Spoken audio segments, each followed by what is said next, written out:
On this show, we cover some sensitive topics. Though the obituaries may be outlandish, the people are real. Names have been changed or omitted in order to respect both the deceased and the survived by. While death is no laughing matter, some petty last words can provide some pretty entertaining comic relief. Welcome to Obituary.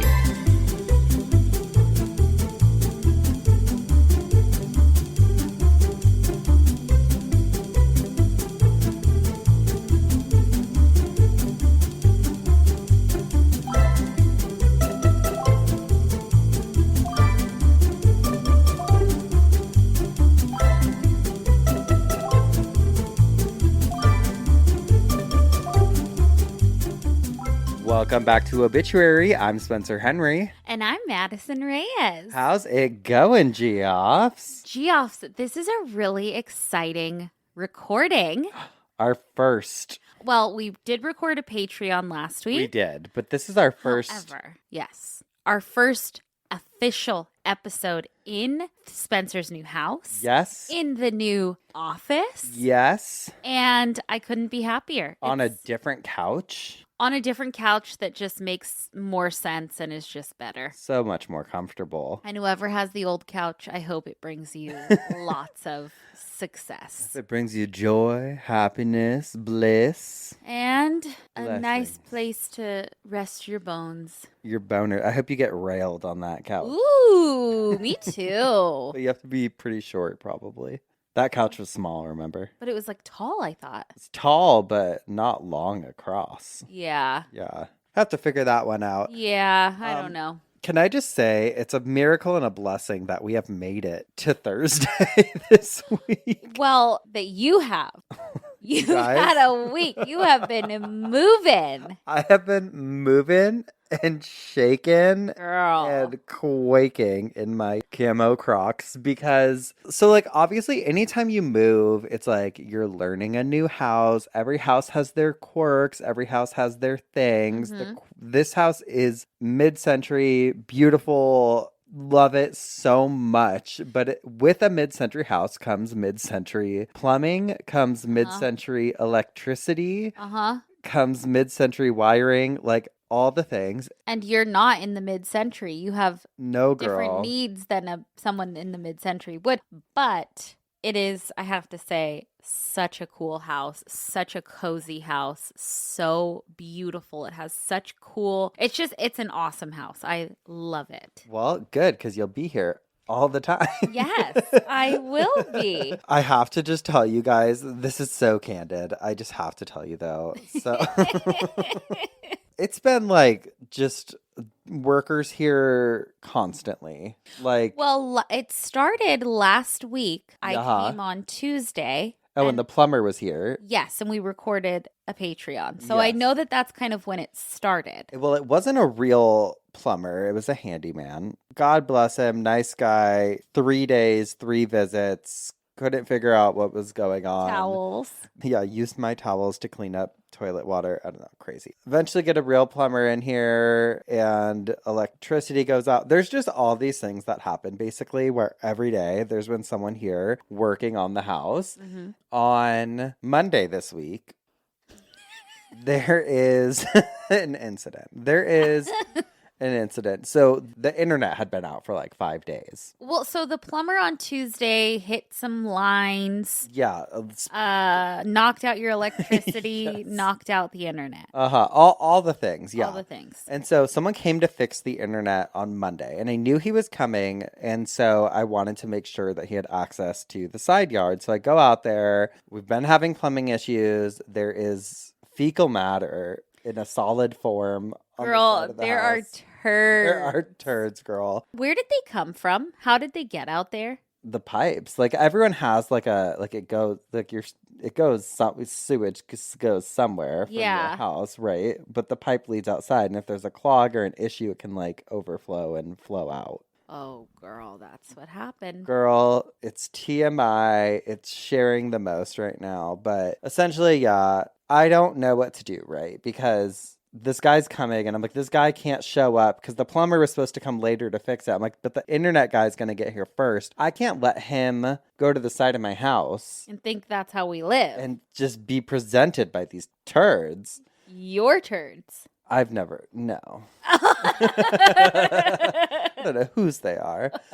So I'm like, there's only one thing to do. And I come inside and I tell the champ, I'm like, listen, there's a shitty situation happening on the side of the house, honey. I'm gonna need to, I need you to know I'm gonna have to pick up these turds. Uh-huh. And he said, no, like, let me go look. Like, let me, and I said, don't. I said, let me just. You let already me just saw do it. Yeah, I Yeah. already saw it. I've witnessed it. You don't need to witness this either, or in addition. And so he like helps me put this bag situation together. I grab hot dogs, pooper, scooper. Thank God you had that. Thank God. Pick up the turds, drop them in the bag, and throw it away. That makes me want to. I was gagging. Uh-huh. It's the worst Gagging. thing ever. You'd think. Luckily, they've got all the plumbing, everything figured out now. How many turds? We don't need to divulge. And so I'm just coming off of a fucking week, a long, long week, doing shit to the house all weekend. All I'm looking forward to on Monday is my workout.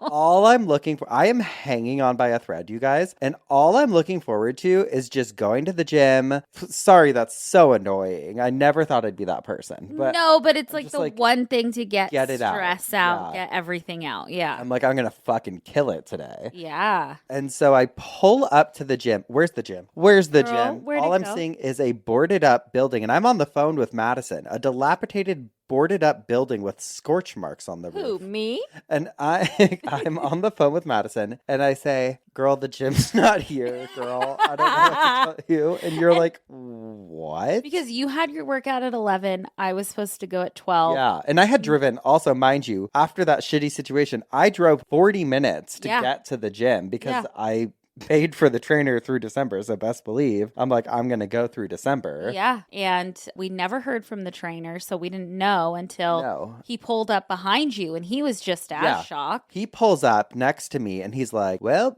looks like we're not working out today. I see scorch marks at the top. Must have caught on fire.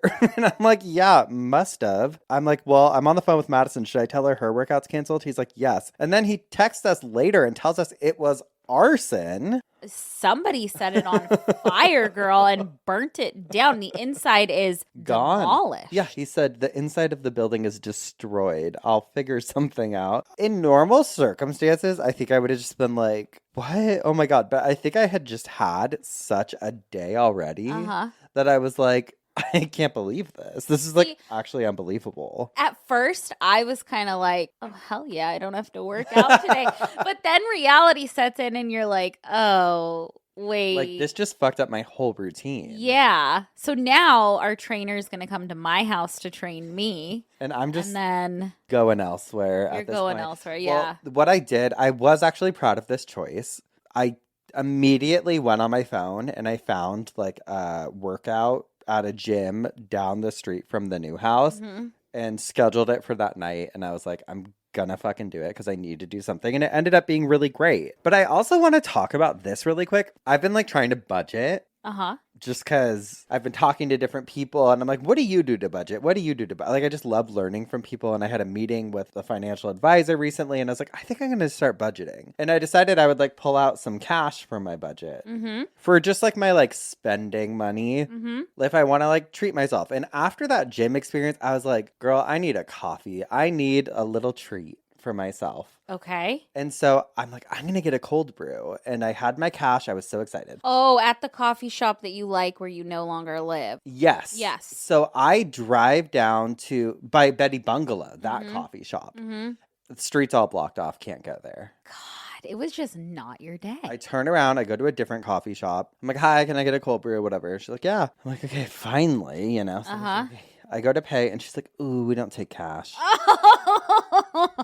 Luckily, I had my phone. Like, I could do Apple Pay. But I want to say this. I looked it up afterwards. I want to say, I think it is, I get there's probably fucking reasons why. I think it is ridiculous to not accept cash payments. I know. I think it should be illegal. I think know. you should have, it's a legal tender. I think you should have to take it. Right. I agree with you. Like, I get it's easier on the business to probably not have to handle cash. But with fees and stuff, is it? That's true. Well, I don't know. And then maybe it makes them less susceptible to like break-ins and stuff. I guarantee that's why. I just think it's ridiculous. I think if someone has cash, they should be able to buy something. What about people who can't get credit cards? I know. You know? Yeah. All they have is let people use cash. Yeah. Well, it And was so not that's your my day. rant. No, that was not my day. But luckily, the rest of the week has gone swimmingly. Yes. Everything's better. It was just a big old fucking ball of craziness. God.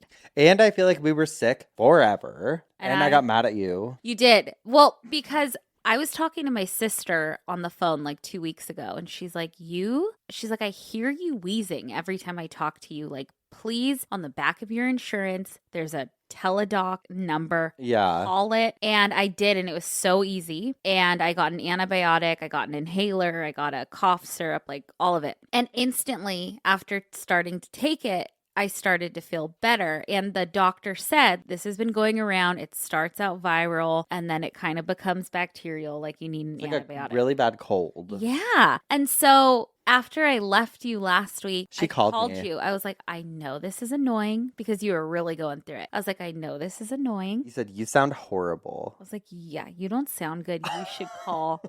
You should call, that number. And you're like, I can't deal with this right now. I said, I can't deal with this right now. I'm going. And I hung up. And I got off the phone and laughed. And you called me later like, I'm really sorry. I'm like, bitch, I laughed after that phone call. Well, because I think what it was is like, well, one, I have health anxiety. But two, Yeah. I had been sick for like 3 weeks. Well, it's just one more thing you have to add to your plate. I get it. And I was so tired and run down though. I was so exhausted. And I think that's why I probably sounded exhausted because I think it truly It was just took a toll on my body. Mhm. But I will say this also, like, I just now feel completely normal again. Yeah. Yeah. Whatever that was not good. It was gnarly. That was like a month-long cold. Mhm. Feeling like shit, but not enough shit to keep you in bed. It was like Yeah. walking pneumonia. Like nothing you can't feel like, oh, I need to rest for 2 days and then I'll be fine. It was like never ending. I know. And I was like listening to a recording after you called me. I was like,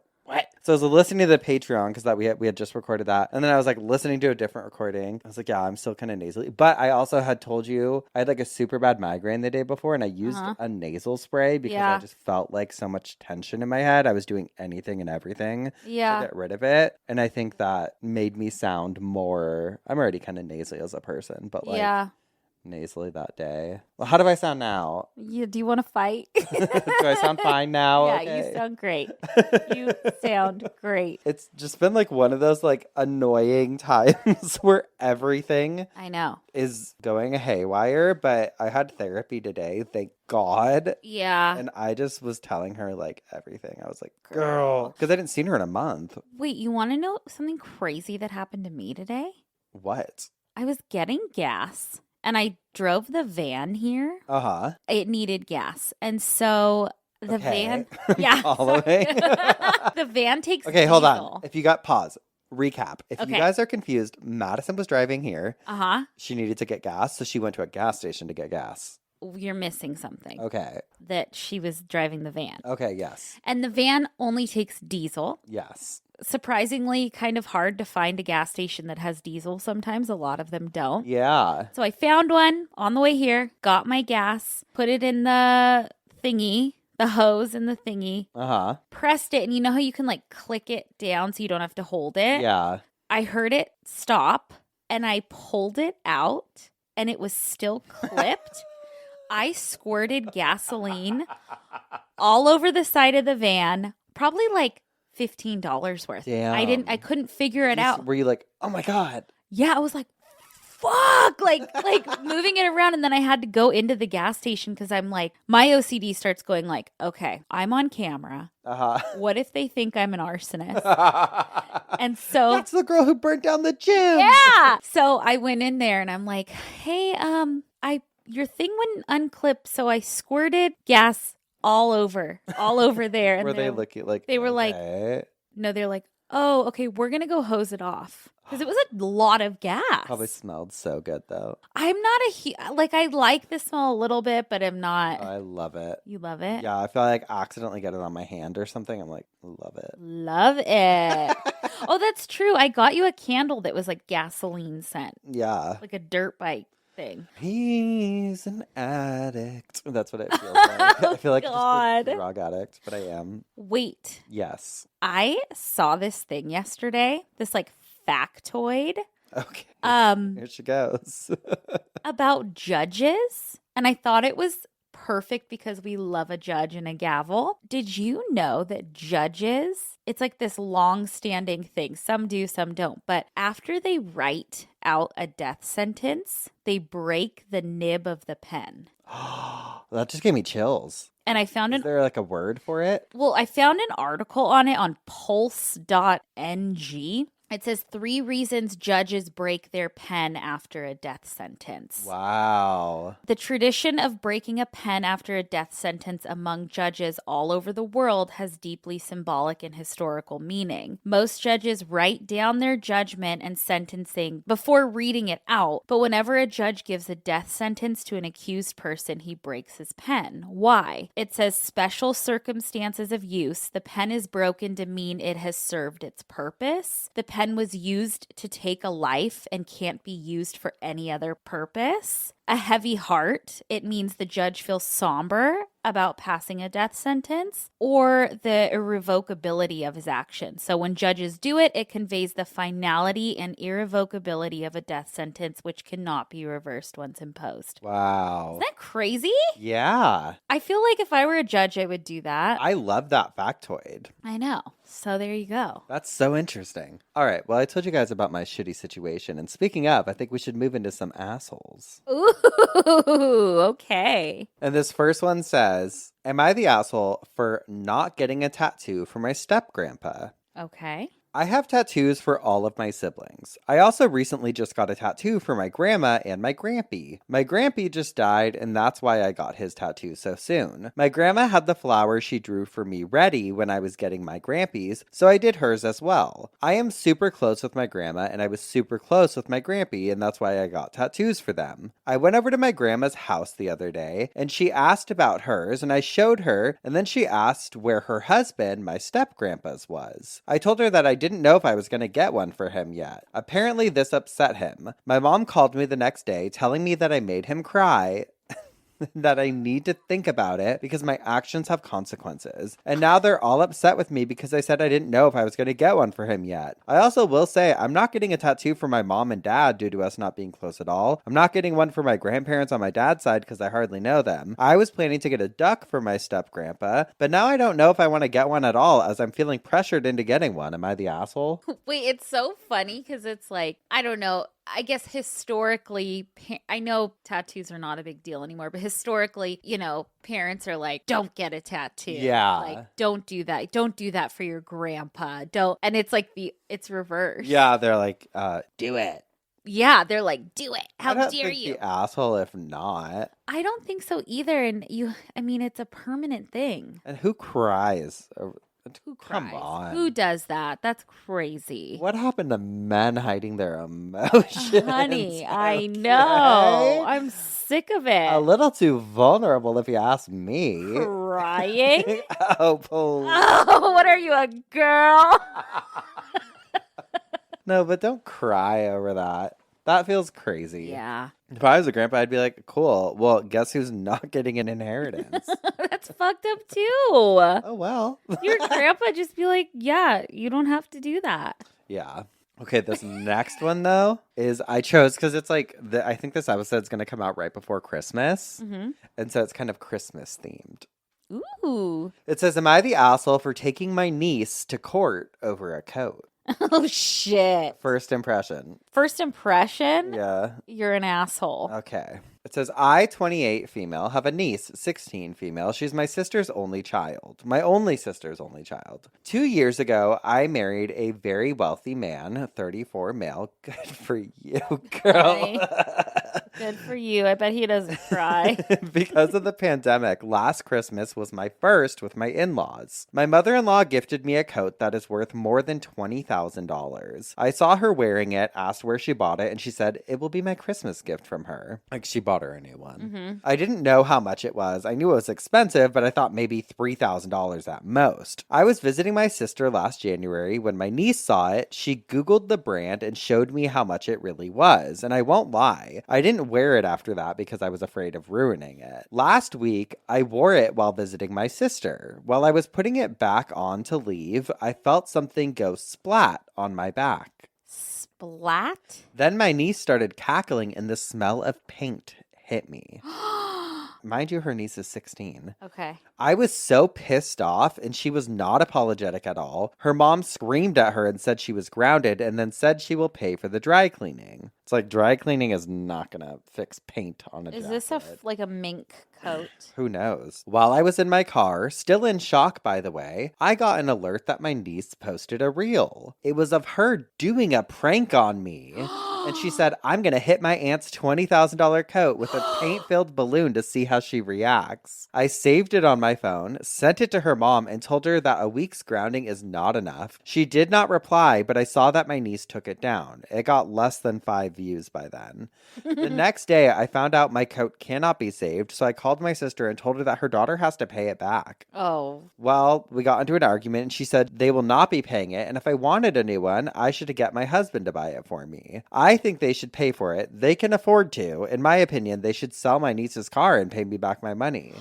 We did not reach an agreement, so I told her that I will be suing, and I reminded her that I have video evidence that her daughter A, did it on purpose for online clout, and B, knew exactly how expensive it was. People in my life are not objective at all. I have some calling me an asshole, some saying they're the assholes for not buying me a new one, and some so obsessed with the price of the coat, they're calling me an asshole for simply owning it and wanting a new one. So, am I the asshole? God, yeah, I kind of think you are the asshole. I think the niece is absolutely an asshole, but she's 16 and she's a dumb 16-year-old. I don't know if you can expect someone to repay you $20,000 for a coat. I don't know.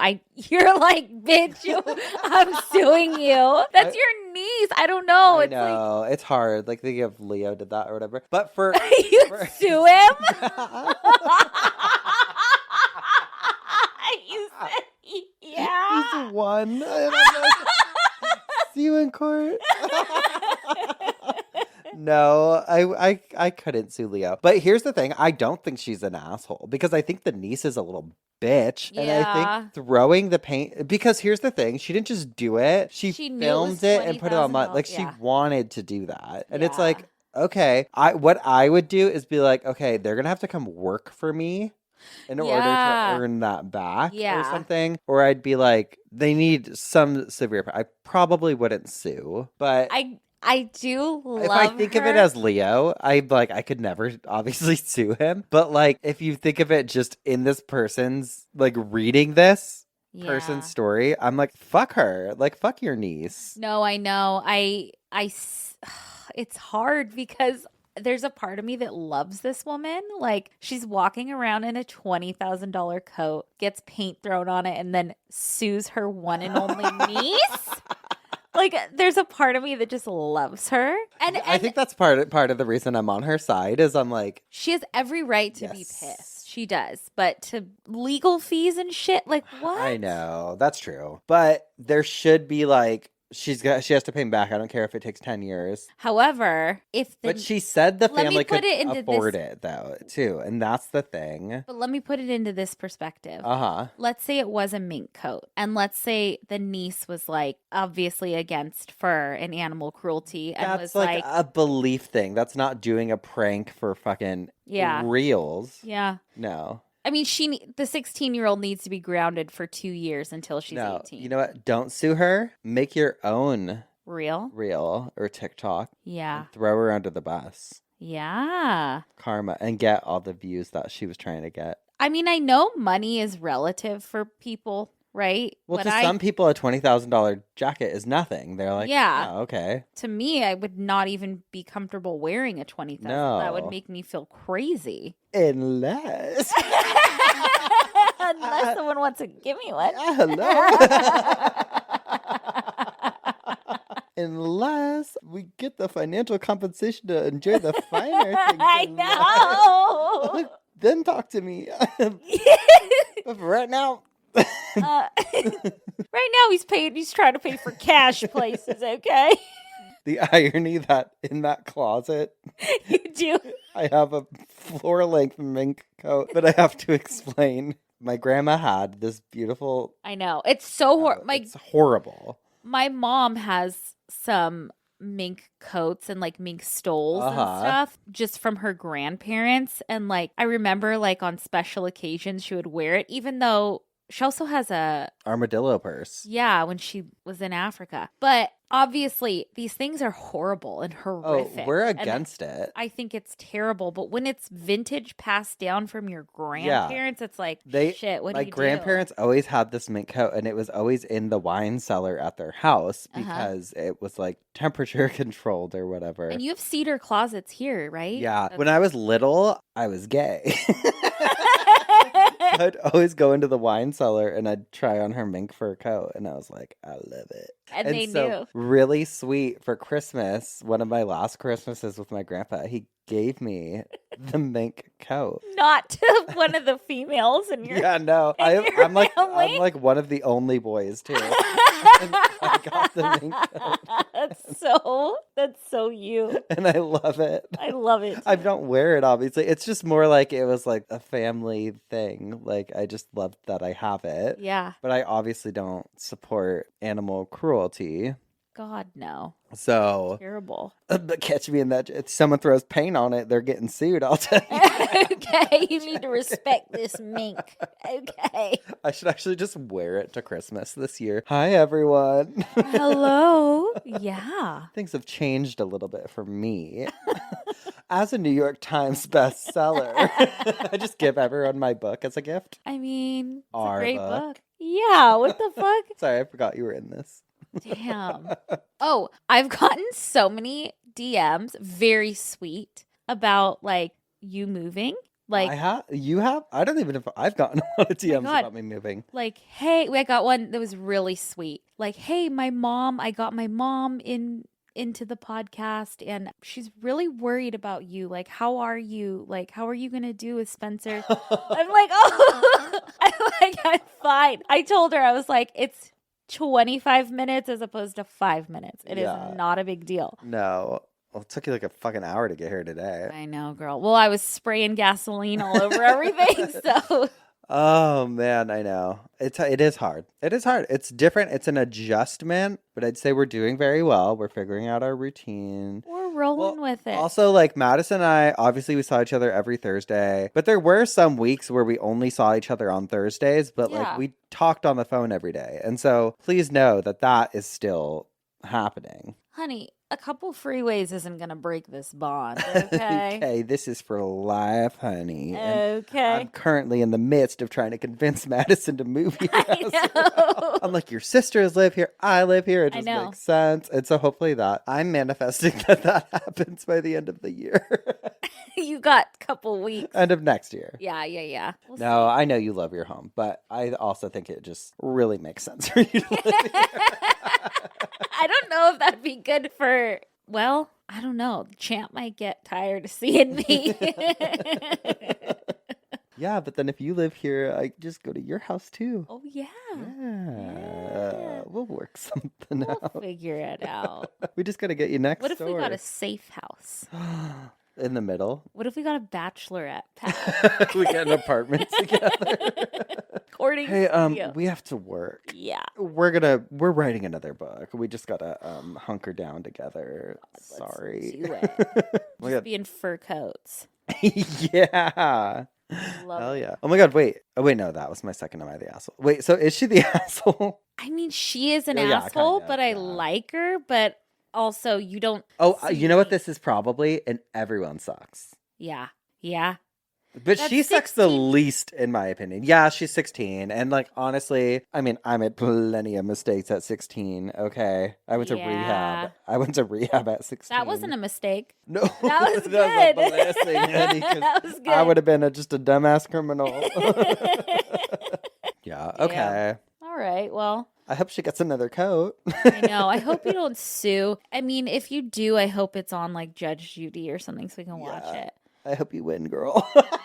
She would win in any court. But suing a minor? It doesn't matter. If a minor walks by your house and fucks up your car or something, they're still responsible. No, I think the parents are responsible. Well, someone's got to pay. Okay. Oh my God. Okay, do we have time for a listener email? Yeah. Okay, it's a short and sweet one, but I thought that we would all enjoy this. It says, "Hello, Madison, Spencer, and the dogs. My name is Michaela. You can use my name if you read this on air. And I have been a geoff for about 2 years now. I work at a local thrift store and have had quite a few odd donations pass through our doors, such as sex toys and kangaroo fur jackets." Damn, that's sad. That is sad. Although kangaroos can be mean motherfuckers. They can box. You know what? But they're cute. But you I know don't what? know. Out of animals, they're not one of my favorites. Really? Controversial. Yeah. That one that's all jacked up's kind of hot. He's like a boxer. Okay. Is that your hear me out? No. I just want to hug and kiss animals and just love them. Love them. Not gross. Girl. However, this puts any of my stories to shame. You may also remember me writing into Cult Leader about the man in the pheasant feather hat. Oh my God, yes. Okay. What's that story? I'll tell you later. It's a long one. Okay. But yes, there was a crazy guy who like came into her work. It was wild. I recall you guys talking about human cremains being donated to thrift stores in a past episode, and when our company CEO sent this out in a company email, I knew I had to pass it on to you guys. I have changed, abbreviated, or omitted names and locations as not to dox myself or my coworkers. Sorry if the formatting gets weird as I'm typing this up on my phone during my break. From our CEO, I am making the rounds working in the thrift stores and warehouses in our retail division this spring and summer. It is great to meet all the hardworking employees in that very important part of our company family. One of my favorite questions to ask is, what is the oddest/weirdest thing we've had donated here? This last week when I was in the GF warehouse, I was not at all ready for the response. Up on a top shelf, waiting for a resolution, were 3 containers of cremains, the ashes left after someone is cremated. Yes, someone donated 3, presumably family members, to our thrift store. Our GF manager, at my suggestion, called the police. I figured this is what you do, right? When you find a dead body, you call the police. A very nice officer showed up and told us that he had checked all the way up the chain and with the coroner's office, and we won't take them. He had no suggestions. Thankfully, the manager found a funeral home that would accept them. The original funeral home on the boxes had been closed for 20 years, and make sure they are treated appropriately. On my way home from work that day, I called my granddaughter and told her that under no circumstances is it okay to donate grandma. Although the cremains were unable to be returned, I'm glad that they were handled with care and will have a final resting place. Aw. Thanks for everything you do. Your loyal Geoff, Michaela. Oh man, I bet it's pretty interesting to work in a thrift store. Are we not going to talk about the fact we haven't talked about this on the show that you found? Oh, I posted a picture of it. There was an urn at the Goodwill. Yeah. It was empty. I opened it. I was like, ooh. Let's see. And it had like a cat on the front. I hope the cat just lived. And they were like, we don't need it. We don't need it. It has 9 lives. And I asked you, I'm like, should I buy it and we can like raffle it off? You're like, no. Oh, shit, I love it. Man. Well, You're up first this week. which means that you should have a side bitch. I do, and it's a scathing obituary from 1910. Oh, I love these. I love it. My whole thing is kind of like vintagey today. Okay. He's feeling the mid-century vibes. Yeah, but this is before that, but still, he's feeling vintage. He's feeling giving antique. He's selling dust. Okay, girl. That is you, you dusty girl. Made women ridiculous. What? That's what it says. It's a little headline. Were you alive and taking notice between 1860 and 1870? Then you remember the hoop skirt. Sometimes it was worn under a balmoral. Does that help you any? Often it blocked doorways. Usually it made trouble in church and at the theater. The hoop skirt. Mm-hmm. Men, we say, laughed and cursed. You remember now? The inventor of this, shall we say, garment, died quite recently. He lived to the age of 83, and retribution never overtook him. His name? It would be unkind to give it. Emboldened by immunity, he followed up the hoop skirt with the button down the front jersey. Still, Nemesis refrained. What's the use? As has been said on more serious occasions. Every day we find crime going unpunished. See what a charmed life is led by the dressmakers of Paris? Yet what have they been doing for the past 10 years and more except making poor, timid, patient women ridiculous? Woman knows it, of course. How would it be otherwise? But she would rather be ridiculous than singular. What's more singular, more odiously conspicuous than to be showing good taste when everybody else is showing bad taste? So in the 60s, it's talking about the 1860s, every young woman got inside a hoop skirt. And Joseph Thomas, yes, that is the name, we may as well confess it, was to blame for it. What's their problem? Fuck, man, that's the Virginian pilot. Sunday, August 7th, 1910, and they had it out for that guy. The poor man invented the hoop skirt? I was just trying to give a look or something, you know. What? They just fucking, that's his obituary. Jealous. Haters. They're probably like a rival or something. Yeah, they're like what's the opposite than a hoop? A net skirt? Or no, they like wanted pants or something. I don't know. Wild. Oh my God, scandalous. Good little 1910 scandalous. I love that. Okay, well, we're going to take a quick break, and when we come back, we're going to hear what had you spinning in your coffin. Alrighty. We'll be right back. And we're back. What had you spinning in your coffin this week? Geoffs. Okay, so I saw Wicked this week. Oh, you did? What'd you think? I cried. Thought it was kind of long. Are we holding space? Okay, I held a lot of space for Defying Gravity. God, those interviews are so fucking annoying. I know. And by the time that the Geoffs hear this, that joke's going to be played the fuck out. Sorry. But whatever. I feel like I hop on to trends a little late. Or like we're old. What I know. the fuck do you guys want? I know. What the fuck? I did see it and it was great. I'm not a big musical person. Like when people just break out into song and dance, I'm like, okay. But I saw the actual musical like years and years ago. Mm-hmm. It was great. It was beautiful. It brought me. Oh my God. It brought me to tears at the end. My sister and niece and I went and saw it, and we were hauling ass back to my sister's house after we saw it, blasting Defying Gravity. But this week I decided that I would look into something that also defied gravity. Okay. Catapulting corpses. This is not what you told me you were going to talk about. It is. Yeah. Yes, it is. Corpses flying through the air sounds absolutely terrible, and it absolutely I think it sounds exciting. Was. Oh, you do? Well, okay, not in like a war sense, but if you think of like how are you going to explain bodies being catapulted, like a shot out of a cannon. Yeah, that's fun. That's exciting. Yeah, that is exciting. That is.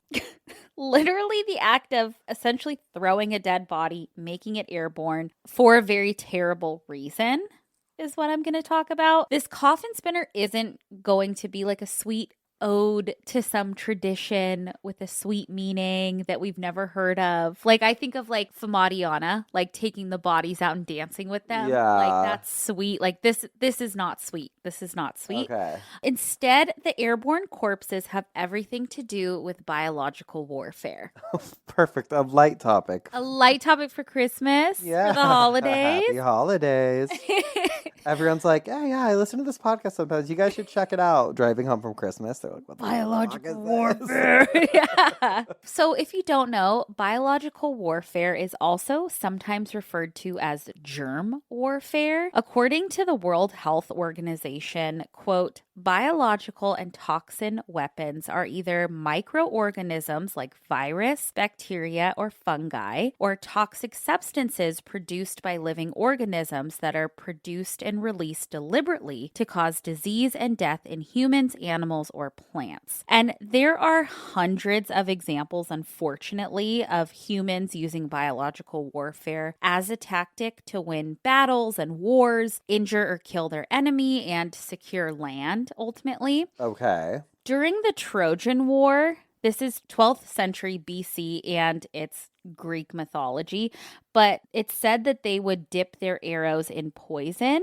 and that poison could be snake venom, but it could also be like the juice of a decomposing body, and they'd hit their enemies with it and hope they get infections. I feel like we might have gotten into that a little bit before. Okay. I know we've talked about germ theory and miasma theory. Maybe that's when we did. We also talked about like war weapons. I think it's creative. Or like, remember that one guy who got hit on the knee? Oh, yeah. And like infected. He was like riding a horse. Yes, like, yes. Yeah. I think that was like ironic death. Yeah. Uh-huh. We've talked about. We just be So talking much about death, death. girl. Yeah, Oh my girl. God. There were also instances of poisoning entire water supplies with poisonous plants and the use of more snakes and scorpions to kill enemies during war, which is just wild. If you guys watch Yellowstone, this isn't a spoiler because it's, well, if you haven't seen it, it is. But in one season, Rip, he kills this guy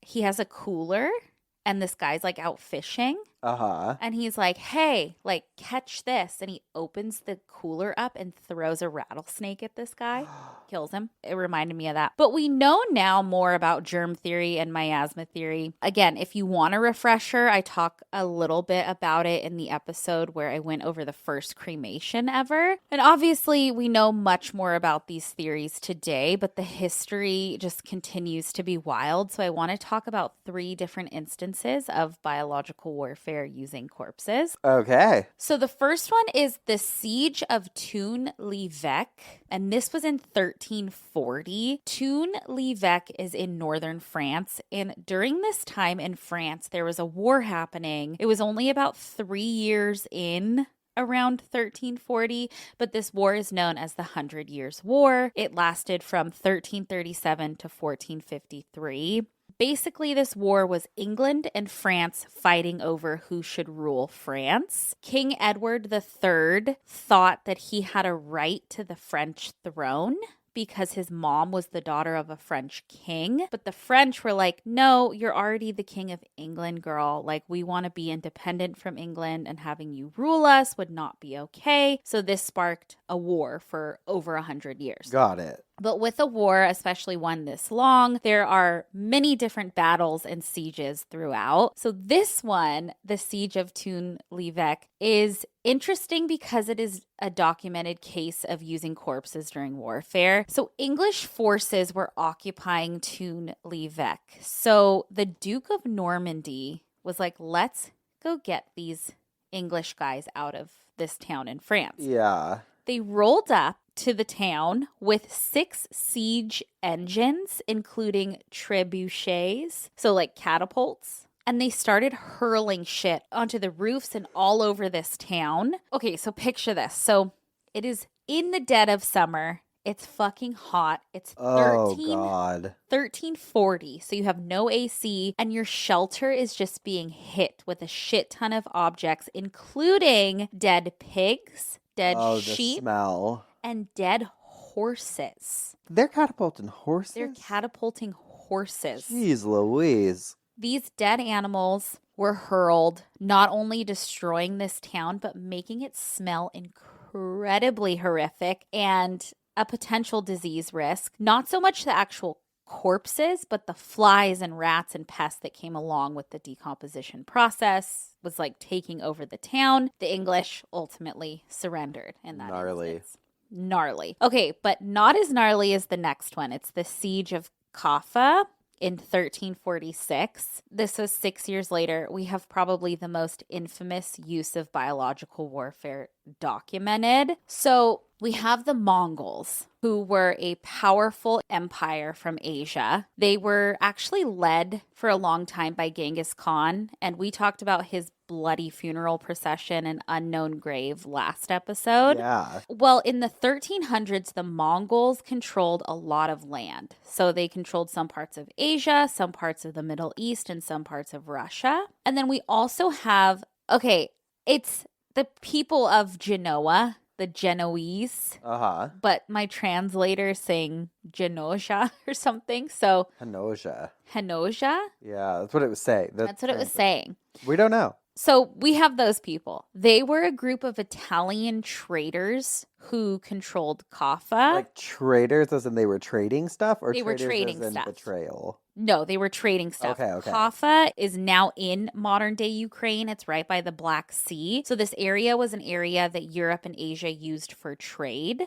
Okay. This little area was the only area that the Mongols didn't have control over. And so they wanted to gain control of it for obvious reasons, money and a lot of power. Yeah. If they could gain control of Kaffa, then they gained control of a lot of trade routes. The Genoese knew that obviously they had what a lot of people wanted, so they built these big, strong walls around the city of Kaffa that would keep out intruders and keep them safe from a siege. And this siege that I'm going to talk about is documented as happening in 1346. However, other articles I've read, specifically one from All That's Interesting, says that by 1346, the Mongols were already 3 years into their siege of Kaffa. Like they were already trying for 3 years. But these walls that were built around the city were so strong, and Kaffa also had their defenses.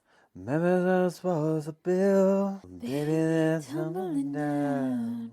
Okay, but this is important because I guess they were trying to take over Kaffa for years, but it wasn't until 1346 that they made headway. So the Mongol soldiers that were conducting the siege somehow started getting sick. And it was most likely from all the travel that they had to do to get to Kaffa, and that they somehow picked up a sickness that spread among them. Okay. But I've also read that their unsanitary conditions in the camps that they had to camp in, and like rodents around them, contributed to this sickness that they were getting. Got it. The sickness resulted in a lot of them dying. There were thousands of soldiers who were helping to try to take over Kaffa, and so many of them died. The Mongol troops just started dropping like flies from this mysterious illness that they were all catching.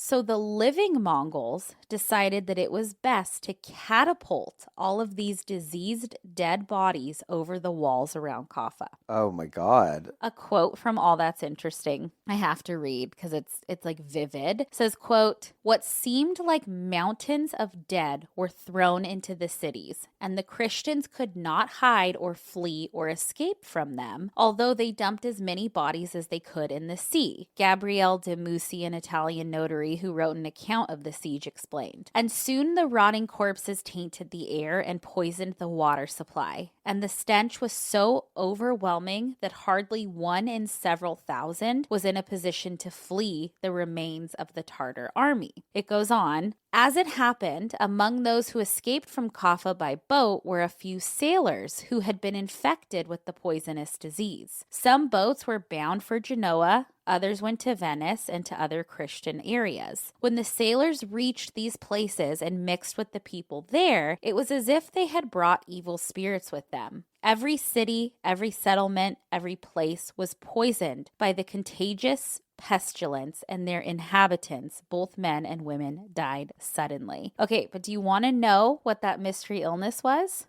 What? It was the bubonic plague. Oh. And so this instance of biological warfare is an event in history that is responsible for a big surge of the Black Death. Like pandemic spreader. Yes. Super spreader event. Yes. Damn. Insane. And then the last one, I was not laughing about this one, but it's wild. The name of this place is Danish, so I cannot pronounce it, you guys. It's the Siege of Karlstein Castle. So we have the Hussite. Okay. and the Hussite Wars that happened in the 1400s. The Hussites are a group of people in Bohemia, which is now part of the Czech Republic, who followed a religious leader named Jan Hus. They wanted Giving cold. a little bit, yeah. They wanted lots of changes in the Catholic Church. Like Jan Hus actually had some ideas that weren't bad. Like they wanted to fix all the corruption of the Catholic Church. They wanted to bring... Well, it never happened. Surprise. Well, yeah, it never happened. And the Catholic Church didn't like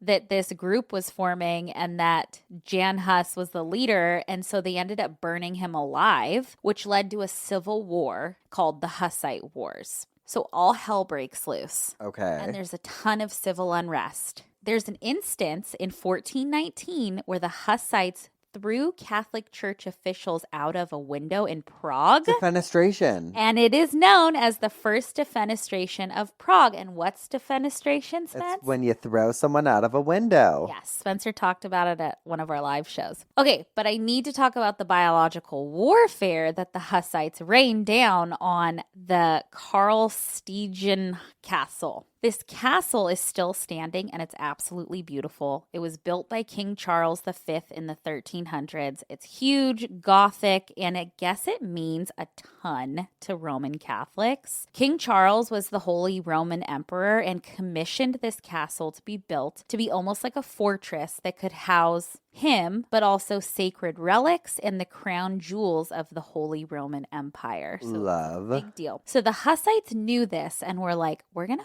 fuck your shit up. We're going to take over your castle and then you Catholics will listen to us. Okay. Okay? So this is like their storming the Capitol. Yeah, actually. So they went on over to the castle and laid siege upon it. They cut off surrounding areas so supplies couldn't go into the castle, but the castle had guards and tactics and supplies that could last them a long time. Like they were prepared for an influx. Yes, but I don't think they were prepared Invasion. for what was next. Yes. The Hussite brought cannons. And they started shooting cannons over these walls, and they were trying to fuck shit up. A cannon is crazy. A cannon? Think about that. Okay, a cannon's crazy, but how about 2,000 wagon loads of shit? Fecal matter? Fecal matter. Oh, and here I am complaining Here you are complaining. about my pooper scooper incident. They were flinging 2,000 pounds of shit. Damn. More than 2,000 pounds. 2,000 truckloads of shit over the walls at these people. Jeez. And then they started hurling dead bodies God. over the walls, just corpses flying, shit flying. In the end, they were not able to take over the castle, but they fucked that place up. I mean, sorry, and now your wagons smell like shit. No, now your house smells like shit. Oh, your wagons. Yeah, I don't know. I don't know, man. Damn. Crazy. Crazy. Biological warfare, man.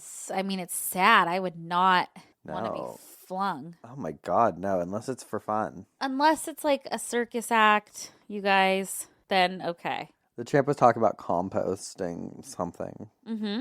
the He's other a day. composter. He's a composter. I think that's great. It is great. I'm learning the I don't know what it ways. means, No, but girl. I know it's like recycling. I just learned. I'll tell you after. Okay. But I was like, well, we all go into the earth eventually. And I said, not me, because I'm going to be shot into... My ashes are getting shot into space.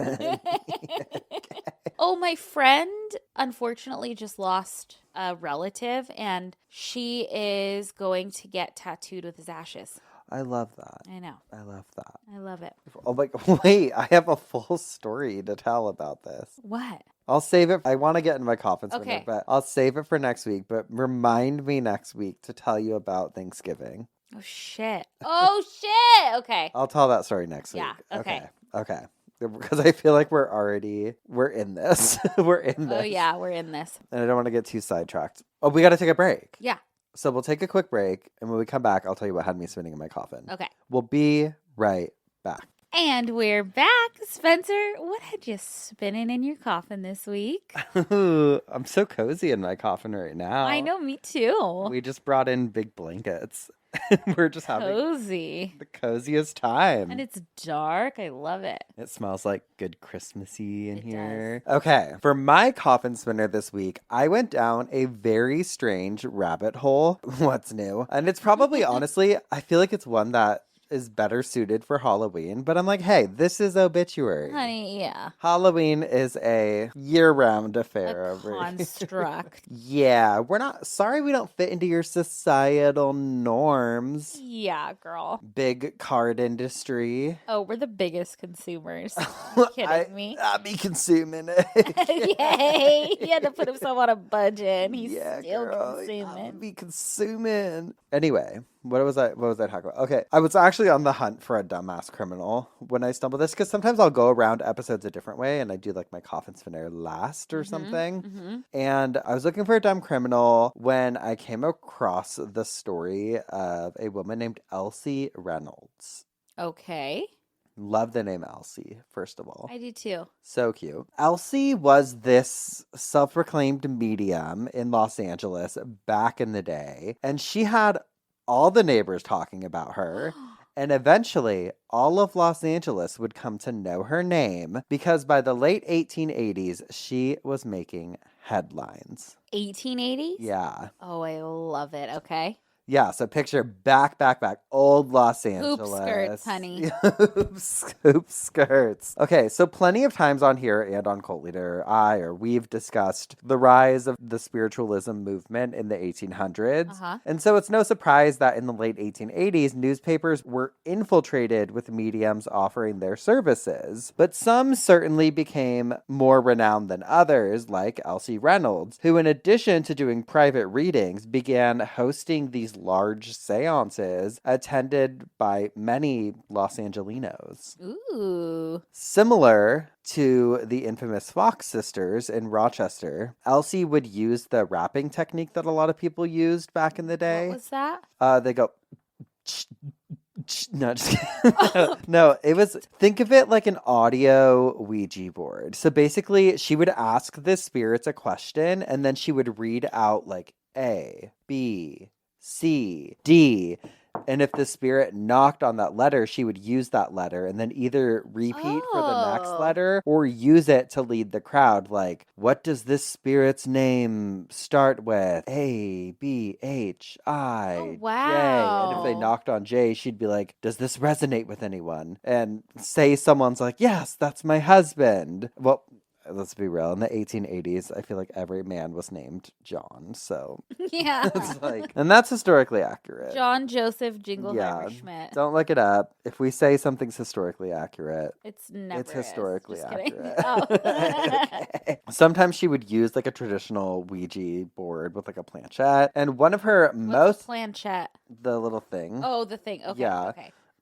You know, the little thing, like a little Yeah. triangle thing. One of her most infamous tactics, however, was this setup where she would go inside of this cabinet and, like during a seance, she would go inside of this cabinet and it had like a cutout so you could see her. As the seance progressed, she would be replaced by the spirit of whoever was coming through. Oh my God, like a show. Picture it. You're in this dark, dimly lit room. There's just an audience of people filling the room, and they're just sitting there in anticipation as the hostess goes into a trance. The lights flicker, and then suddenly, our medium has been replaced by a white, ghoulish figure, presumably the spirit of someone in that room's dearly departed loved one. And it's just Whoa. magic. Well, not everyone was so sure. They weren't convinced, and it was soon discovered that Elsie was hiding a collection of lace materials and wigs in her cabinet that she would throw on during the seances in order to trick the hopeful attendees. Do you know how badly I want to not be jaded and to be able to sit there and believe it? Uh-huh. Oh, I would love it to feel that fear. Uh-huh. Damn. So essentially what she was doing is literally going inside of this cabinet and it's like all dark and stuff. And then she was like throwing on these like white garments Love her. and then would like appear, and everyone was like, it's a spirit. But then like someone eventually busted through it and saw that she was like fucking had all these tricks in there. I just love it. I love that she was going around doing it, but she was also taking advantage of vulnerable people hoping to connect with their loved ones. Yeah, that's not good, but also, come on. I mean, I know it's the 1880s. You haven't seen stuff like this, but come on. I know. But here's the thing. I mean, probably because of the time period they lived in, she was able to continue on with her scam, even after getting caught and put on blast on several different occasions. Move to the next city. Yeah, well, she did. There's several articles that call her out in major publications like the Los Angeles Times, but then upon further investigating, I would find advertisements for Elsie Reynolds in those same papers from like a year or two later. Good for her. Don't give up. And it would say like Elsie Reynolds, psychic. There was one I found from 1903 that came years after she was first exposed, and it just says Mrs. Elsie Reynolds materializing Sunday evening, possibly the last, 786 Spring Street, 50 cents. And so she was still advertising these seances. But it was actually one of the articles calling her out that I found from 1887 that was so scathing. It made me want to learn her story. So this is like what I found that sent me down this in the first place. Okay, this is from the Los Angeles Times, Monday, April 25th, 1887, which, mind you, her advertisement came out in 1903 in the LA Times as well. So they were not checking, I guess. Said, Tricky Elsie. Since the Times exposed the notorious fraud and humbug Elsie Reynolds not a humbug, and her putty-faced husband, who were nicely caught at a house on Flower Street, a great many people who have known the delectable pair for a number of years have pressed a desire to tell all they know about them. A reporter visited a Temple Street family by invitation last evening and was given an insight into this heartless woman's crooked career. The gentleman and his wife have known the Reynolds woman during the past 7 years and have met with her in various portions of the United States. When they first heard of her, she was living in New York on 62nd Street and was known as Miss Elsie Crandall. Her husband lived with her, and she became quite celebrated in that portion of the city. So she was in New York before LA. She gave seances almost nightly and was making money hand over fist. She became frightened at something and then moved to a house on 32nd Street, kept by a Mrs. Decker. She lost no time in arranging her cabinet, and very soon she was surrounded by a crowd of people who firmly believed in her powers over the departed ones. Mrs. Decker and her household became firm believers in the woman and swore by her. One day, the Reynolds fraud was out of the house, and Mrs. Decker happened to go into her room. What was her surprise to find the medium's trunk open. She was more astonished to see lace, whiskers, and all the traps used in producing ghosts in the trunk. She was so angry that she exposed the humbug, and Elsie had to leave the neighborhood. Reynolds' husband left her just after this and is now living in Washington, D.C. So this is where she got her start. Reynolds' next exploit was in Brooklyn. She held a seance in the house of a prominent physician who wished to convince his family that all such beings were humbugs. I love the use of humbug. Mr. Gruff, Effie, and 3 or 4 spirits were having a good time when the doctor turned up the lights. Lo and behold, the Reynolds woman was found standing in the middle of the floor in a short skirt and a lot of lace thrown over her shoulders. This is some I Love Lucy shit. I know. Several reporters were present, and Mrs. Crandall, alias of Reynolds, was given a full benefit. They made it so warm for her that she picked up her traps and lit out for Ohio.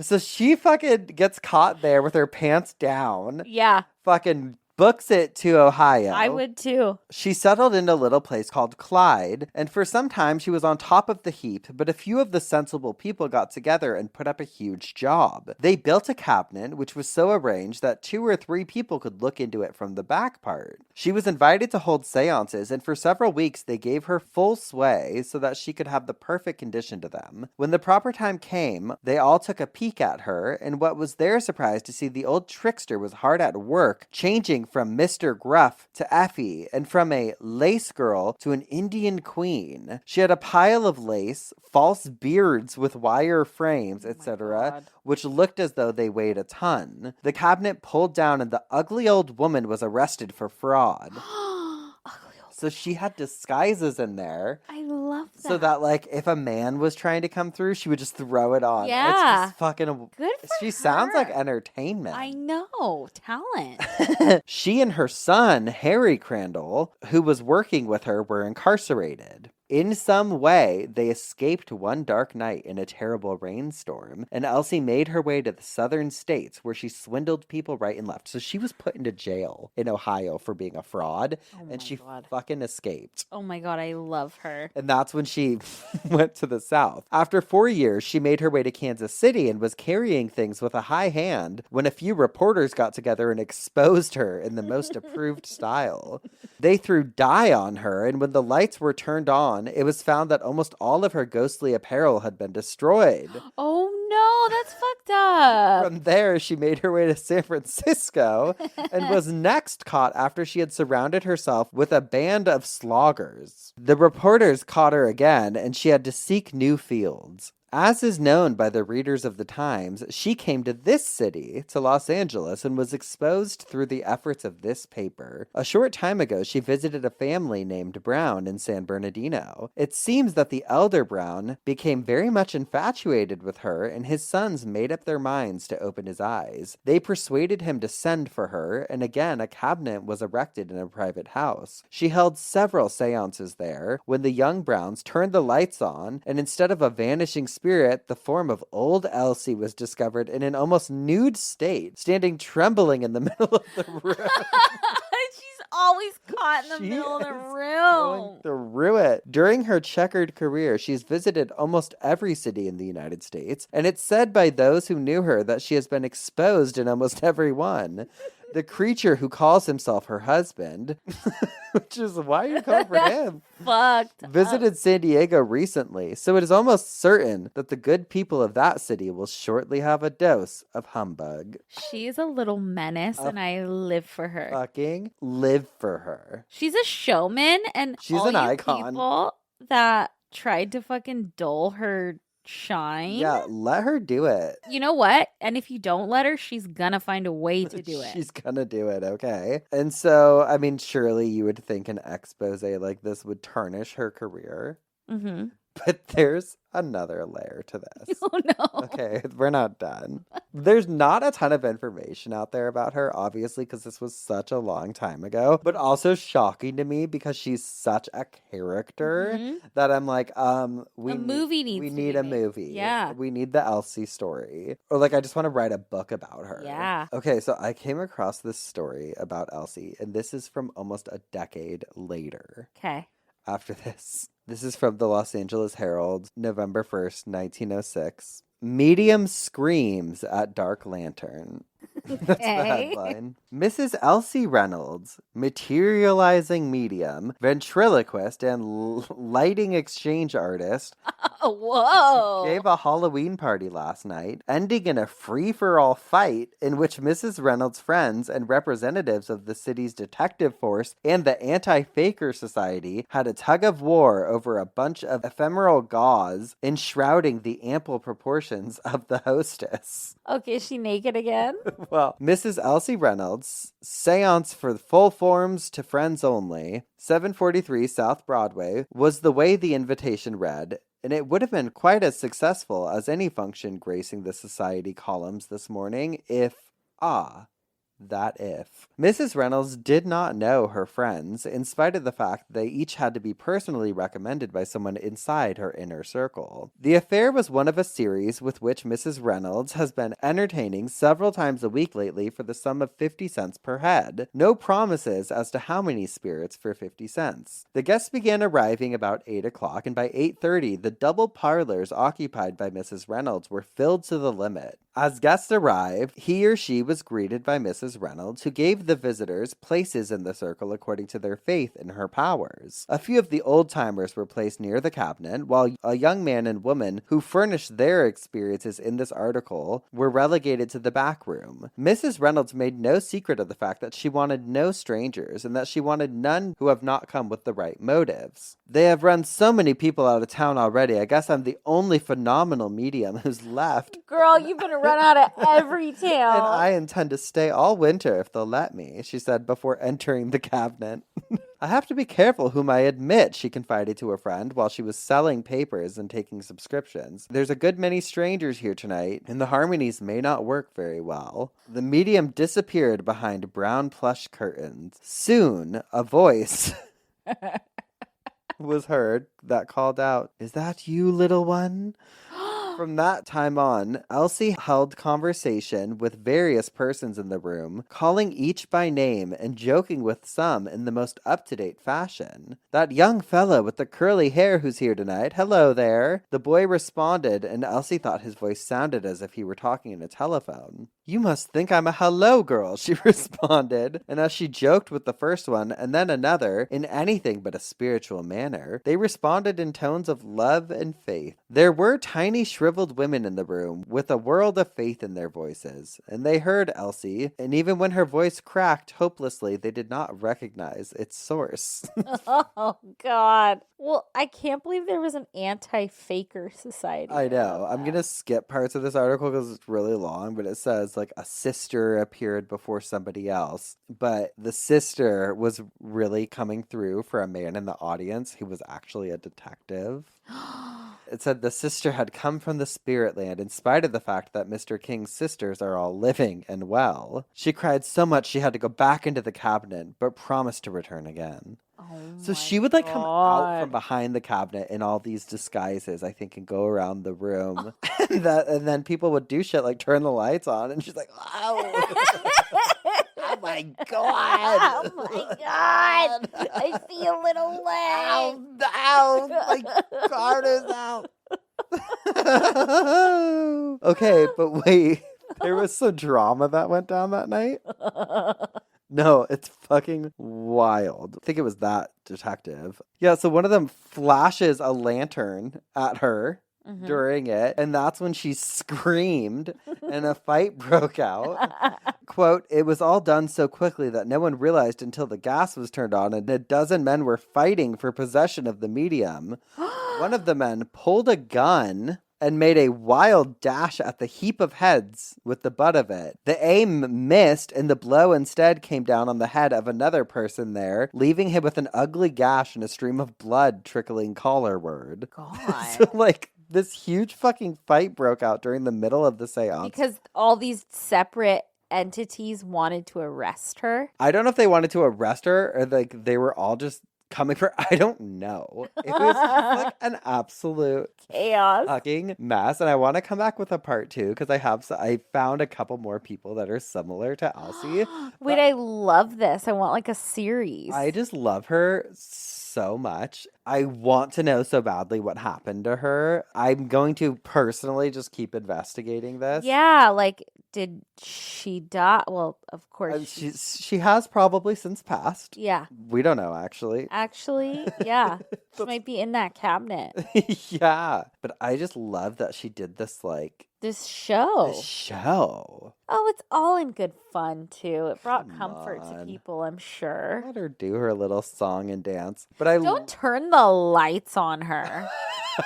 That is so embarrassing. I would be, if I was a woman pretending to be a spirit and I was like half dressed, wearing like a fake beard and a shroud of white cloth over my face, and someone turned the lights on, I'd scream. Yeah, but at that time, it's like, you're right. Like, there's no phones. There's no, I'm sure, were there cameras? I can't, yes, there were cameras. But those took too long to focus and shit, and like, you know, you could just kind of move on and do your own thing. I love that she like got caught by the papers and had ads running in those same papers like a year later. Yeah. She would not stop. She didn't give a stop. fuck. Live like Elsie. Live like Elsie Reynolds. I love her. And so that's My coffin spinner for the Well, thank week. you. I want a part 2. I want to know everything about I her. know, I love her so much. Little humbug. If anyone knows anything, fucking drop that knowledge. Hit our line, Yeah. please. Oh, God, I would love to know more about her. I should see if I could find her obituary, actually, I because know. I bet there's some more information on there I could work back from. I bet it's a fucking scandalous obituary, actually. Speaking of, Oh, it's speaking time to get into of. some obituaries. Alrighty, I have one for Linda, age 74, a longtime resident of Plainfield, Illinois, died on January 29th after a long and harrowing battle with Comcast. She was born December 23rd, 1948, to a bunch of people, leaves behind a bunch of people. She leaves also behind 2 overfed pets and a sink full of dirty dishes.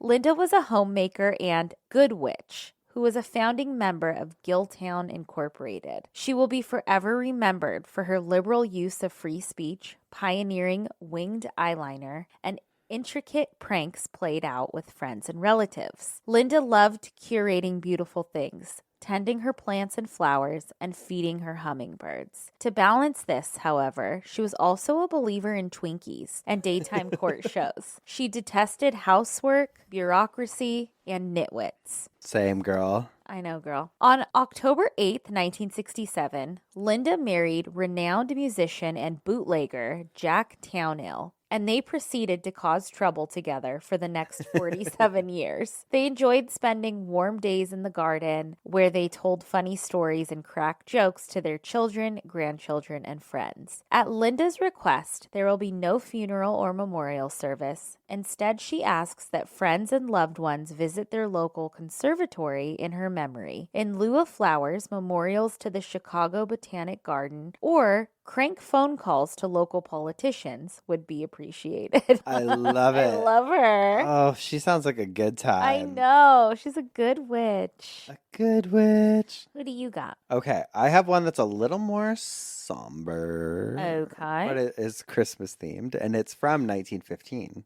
Oh, So yeah, I went old school for everything. I love this week. it. It says Menno Kerr dies Christmas night. And the reason I chose this one is because of all the different expressions that they used in it, which make me love like old obituaries. Yeah. It says, for Mr. and Mrs. George Kerr, Christmas was one of sorrow. For that evening, death invaded their home and removed their son, Menno, aged 22 years. But I thought that was so interesting, like death invaded their home and removed their son. The young man became broken in health several months ago, and his ailment developed into diabetes. He was able to be in town about a week before his death, and his passing away came as a shock to friends, as it was not generally known that he was seriously ill. This is the second son of Mr. and Mrs. Kerr, who have lost from the same disease, both being stricken upon reaching young manhood. The funeral services were held at St. Paul's Lutheran Church Monday afternoon, being conducted by Reverend Didlakis. Okay. Sorry. The burial took place in Blue Hill Cemetery. Menno Kerr was born at Glenville April 10th, 1892, and came to the vicinity of Blue Hill with his parents about 14 years ago. He had many friends and was held in high esteem. Oh. I know. Poor thing. I know. Died Christmas night. Sad. That is sad. It's sometimes life is Well, sad. let's go. Let's be not sad. We're so back. We're back, We're girl. back, girl. We're back. High five, Back, girl. Because I feel like, I mean, I always love every episode, but like, I feel like we had so much going on Girl. between the both of us with just October and November and December and the moves and the sicknesses and all of that. But I feel like this is just, We're back. we're back. And that's all I got to say on that. So if you're still listening, great, because you're in for some, we've spun in our coffin. He's trying something new. We're in for it because we have spun in our coffins. We have bitched our obituaries. And now it's time for some dumb Ass criminals. Off the chart sound wave. Short, sorry, headphone users. Sorry, girls. Okay. Who do Okay. you have? I love this woman. I love how this article's written. I was going to rewrite it and whatever. No. I love how this is written. It's from 5newsonline.com. And this is in Yes. Oklahoma. Oklahoma. It says, a 65-year-old woman became aggressive on a routine traffic stop after refusing an $80 ticket, and now she's facing jail time. And then it says, Deborah, ... Deborah Hamill was stopped by a Cashin police officer for a broken taillight, but it escalated, ending with the officer tasing the woman and placing her under arrest. And there is video. I'll play it for you, but I need to read to you and was for she the tased? listeners. Okay. The incident was caught on the officer's body camera. The video shows the officer presenting Hamill, Deborah, with an $80 ticket for the broken taillight, which she told the officer she had been driving around with for 6 months. It's $80, so you have till September 16th to take care of this, the officer tells her. She complained that she wasn't getting a warning instead, and the officer told her that he wouldn't be giving her a warning since she had knowingly driven around with the defect for half a year. Yeah, dumbass. come on, girl. You're supposed to say, I didn't Oh know. my God, I didn't know that. That's when things turned worse, this article says, and Deborah refused to sign the ticket. Well, What car does she drive? We'll find out. I feel like I've seen the video. You might have. I feel like it went viral a few years ago. Well, I don't want to sign it because I don't want to pay $80, she tells the officer. He then asks her to get out of the car, but she refuses, telling him, you be fair with me and I'll be fair with you. Oh. Instead, Deborah rolls up her window as the officer tells her to step out of the pickup, so it's a pickup truck. He then tells her that she's under arrest. After cursing at him and telling him to shut up and give me that and I'll sign it, Deborah takes off. The officer follows Deborah on a short pursuit. His body cam and dash cam show. When Deborah finally pulls over a second time, the officer orders her out of the vehicle at gunpoint. Once again, she refuses, but this time the officer pulls her out of the truck. The body cam shows that as the officer attempted to handcuff Hamill, she turns and kicks him in the groin. Oh, Jesus. And refuses to put her hands behind her back. It's then that the officer tases her and finally places her under arrest. Fuck. Once in his police vehicle, the officer can be heard chastising Deborah for her actions. Do you realize you just got yourself in a whole lot more trouble, he asks. She says, yeah, I tried to kick you because I'm a country girl, she responds. Oop. She refused medical attention, but they brought her still to the medical place. But here's the video. Linear binaural devices uses dual mode stimulation to soothe tinnitus. Linear combines Tinnitus? I thought it was tinnitus. pulses. Well, I did issue for defective equipment. It's $80. You have till September 6th Yep. to take care of this.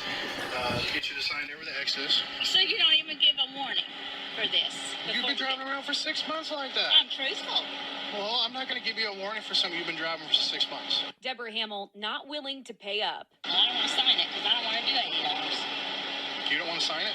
No, because I don't think that I deserve to pay $80. The officer asks her to get out of her car. She refuses. You be fair with me and I'll be fair with you. Step out. No. You're under arrest. No, I'm not. Then it turns aggressive. Step You out. are full of because you're not placing me under no damn arrest. She refuses to get out, Not Oh, take shut off. up and give me that and I'll sign it. then takes off. The officer gets in his car and follows her on a short chase. She finally pulls over. The officer pulls out his gun Get out of the car. and then pulls Hamill out of her truck. That's when you see Hamill kick him in the groin. Oh, God, her little The legs. officer deploying his taser after she refuses to put her hands behind her back, finally placing her under arrest. Do you realize you just got yourself in a whole lot more trouble? Yeah, I tried to kick you because I'm a country girl. Christine Stanford, Oh. KOC. She's got And- spunk, I'll say that. I know. I saw her. God. I've seen part of that video on like a Karen compilation. That's thing. probably, yeah. Okay, who do you have? I have a woman, a Florida woman, and this literally happened yesterday. What? Here she is, Pretty. and she is a little biatch. Oh, no. This happened in Largo, Florida. This is from local10.com. A Florida woman who became enraged because she did not get sauce from Raising Cane's was arrested after confronting a manager at the fast food restaurant, police said. What? According to an arrest affidavit, Largo police said Mackenzie Keeling, 31, became upset after placing a mobile pickup order and discovering that she was missing 8 packs of Raising Cane's sauce. Oh, shit. That sauce is good. Police said that Keeling called the restaurant on Sunday night and said that she will be returning to pick up the sauce. She arrived at the restaurant and police said the victim, who's the manager at the location, greeted the defendant and inquired how she could assist her. The defendant requested her missing sauce, which the victim provided, and then the defendant requested additional sauces for free for wasting her time and gas, to which the victim declined. Oh. Which, like, just give the sauce. At that point, give the sauce. Give the sauce. It was your guys' bad for not putting it in there. Yeah. And here's the thing. There is no worse feeling than either picking up food or getting food delivered and this sauce isn't there. I know. Or the dressing. Yeah. Or, yeah, I know. It makes me I know. so... If I was a DoorDasher, Mm-hmm. Kai, can I get one of every sauce? Mm-hmm. Mm-hmm. More than you need. One of every sauce? I know. Because it's already so fucking expensive. So I don't know whose side I'm on. Well, she got really mad. The defendant then... I thought this was kind of crazy. The defendant then shot out her right hand with force that struck the victim in her right thigh. Like a hit to the thigh. Whoa. The defendant Was utilized... the victim 10 feet tall? She was standing on top of all the sauce packets. No, I'm not going to give you extra sauce. You can't have it. Like, God, there was this lady who worked at the Jack in the Box in my hometown, and her name was Yolanda, and she would never give you, like, if you were like, hey, can I have a ranch, please? Oh. Wouldn't do it. God, I think it's Selena when I think of Yolanda. We all used to say that. We're like, mm-hmm. Mm-hmm. I bet she's the one who kills Selena. Okay, so she slaps her in the thigh, right? Mm-hmm. And then the defendant utilized this force and momentum to pull the victim's lanyard that contained the victim's employee card and keys to the restaurant and is attached to the victim's belt loop on her right hip, away from the defendant, attempting to temporarily deprive the victim of the property when in the course of the attempt there was forced violence and the victim was in fear, which feels like Yeah. this is like some crazy writing. Police say workers at the restaurant witnessed the attack and that it was caught on surveillance video. Oh, I want to see it. I know, but I can't find the surveillance Yeah, video it's probably not out. anywhere. But the comments on the article were cracking me up. That Raising Cane sauce is so good, and they'll sell it to you in one Like- of the drink cups. Yeah. Someone said she should be taking out on her hairdresser, but I think her hair looks great. I think her It's, hair like, looks pretty cool. pastel, cool She has girl. like Betty bangs with like Like kind of Pink? She has Pastel pink like Betty bangs and then like a pastelish blue bob. I will say that she looks younger than 31 also. Yeah, her skin looks great. I mean, I don't You can't assault people. you can't assault people. You can't be a bitch to anyone in the service industry, but She's kind of surfing in this mugshot though. she is. I don't hate it. It feels like just a character. And she did some martial arts on this woman. Like, okay. She did a thigh slap and a lanyard grab. That's impressive. And that's the dangers of the job. I know. She was raising It hell. reminds me of like Melissa Raising McCarthy Cane's. though. Like a thigh slap feels so like I know. "Wah!" Yeah. Just out of control. Like a thigh slap is crazy. Of all the things, not like a push or anything, but like yeah. Yeah. a Damn.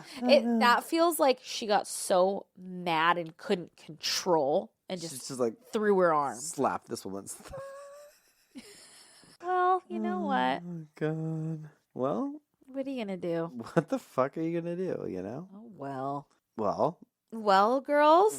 girls, Merry Christmas to you. Merry Merry Christmas to you. And happy holidays.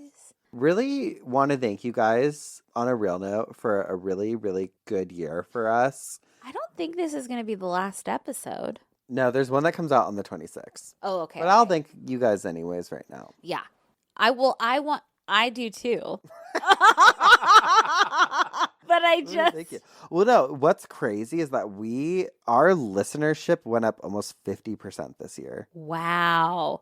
which is like crazy. That is crazy. The cool thing is that everything still feels the same. I Mhm. feel like we never have drama with you No. guys. We feel like With everyone- you guys, yeah. No, but like Knock on wood.